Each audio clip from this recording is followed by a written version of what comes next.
Alright, hello guys, it's Danny here, and I'm back with a new lap guide for this week's Daily Race C. We are in the Group 2 cars at Deep Forest, and I'm going to give you guys a lap guide with the Mercedes CLK LM 1998. So, here we go guys. So, as I mentioned before, we're in the Mercedes CLK LM 1998. So this car has really great top end. It probably suffered in the corners a little bit because it doesn't have as much downforce as the common Super GT500 cars. But it's still very fast on the track because of the top end. So starting the lap, as you can see, we're going really wide on the entry of the last corner to start the lap. So if you want to take a very wide line, so you're going slow in, fast out. So essentially, if you go wide at the last corner, you can carry way more speed down the back straight. So we exit in second gear, so just trying to build up the acceleration. So there's a reason why I tap the throttle on first gear, is to build up the revs already. So when I go to second gear, I'm not letting the car bog down. Bogging down means you're running too low on the revs and the acceleration is going to suffer a lot. So you want to build the torque early on from the first gear, since the corner is quite tight and slow. So you have to get the revs going as quick as possible to get the best acceleration. So you can rev the car out quite a lot. So crossing highway 289 km per hour, as you can see. So the turn braking point is pretty much when you're neck and neck with the 100-meter board. So I'm braking pretty much when the car is next to the 100-meter board over here. Oh, I forgot to tell you, brake balance that I'm using is +4. 4 to the rear. So I'm just braking over here, slowly releasing the brakes mid-corner at turn 1, and I'm just hugging the inside of turn 1 over here, next to the curb, in between the curb and this small line, slightly in the middle of the corner, as you can see over here. So in the mid corner, I just got the second gear.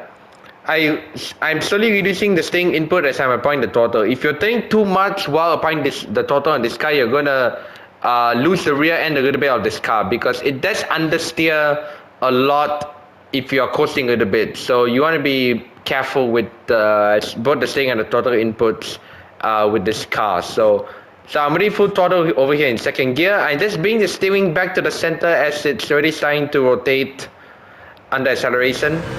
So quickly upshifting to third gear.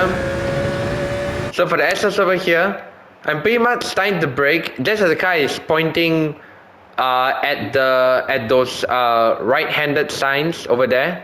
Where I'm pointing the camera right now. When the car is almost facing straight there, that's why I'm applying a small brake press over here, just holding fourth gear. The thing is, if you downshift the third gear, you're going to cause the car to understeer a lot more, and you will suffer, or you're going to lose like a tenth or two come the next two corners. So just holding fourth gear over here, be patient on the throttle, and you can see the red dot, which is my steering input. I'm steering about 75 degrees to the right. And then I'm braking again for this corner, pretty much when the grass and this concrete thing meet, you know. I'm pretty much braking at the start of the concrete pavement over here.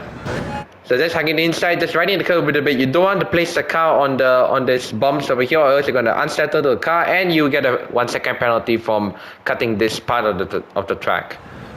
And then when the car is straightened over here, I'm just braking again, about 60% braking down the first gear for the rotation, and then second gear, going up to 80% throttle mid corner to avoid wheel spinning into the wall.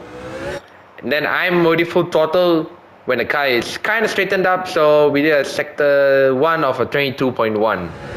So I did lose a bit of rear, but it's quite easy to catch it since the car is kind of straightened up already. So for this next corner, which is this long right-hander, once I pass the exit of the tunnel, that's when I'm already braking at the end of the tunnel already. I'm just braking down the first gear for the rotation, so I just let the car coast.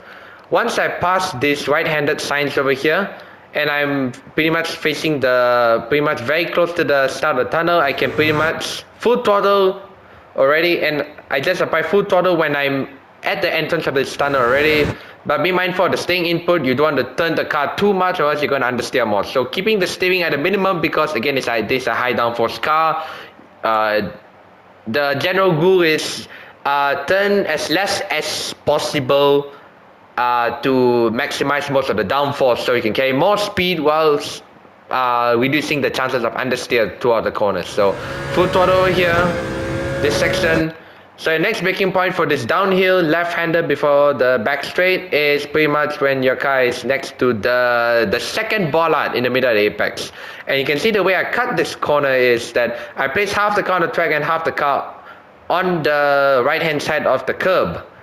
If you put the whole car on the curb, you're going to get a half-second penalty, which you don't want. That. As you can see from this side of the replay, the track image is basically the white line. So you want to see that you want to have pretty much most of the tires on the left hand side of the curb, the left wheels on the right hand side of the curb. This way you can avoid the penalty. Then braking down here, hugging the inside. You want to coast as long as possible to get the car bite into the corner. If you accelerate too early, you're going to understeer into the wall.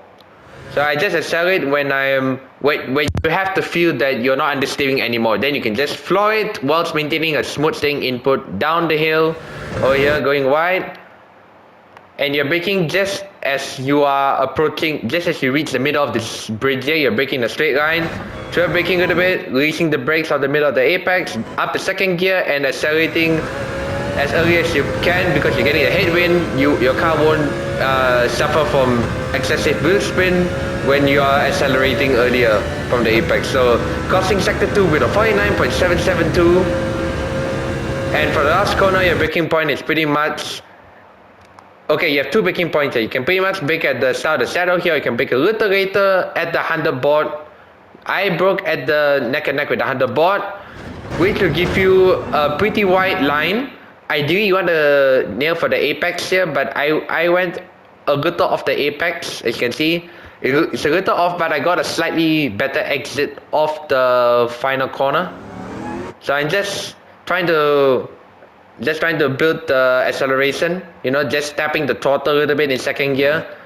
I did lose the wheel a bit, so a little bit of a mistake here, but it's still an ideal way to take the last corner. And then when the car is kind of straight already, you can just accelerate in second gear, holding the revs, and just so to maximize lap time, you want to stick to the pit wall as much as possible. Stick as close to the pit wall to minimize the distance to the line, thus making you a few milliseconds faster as opposed to taking the normal line.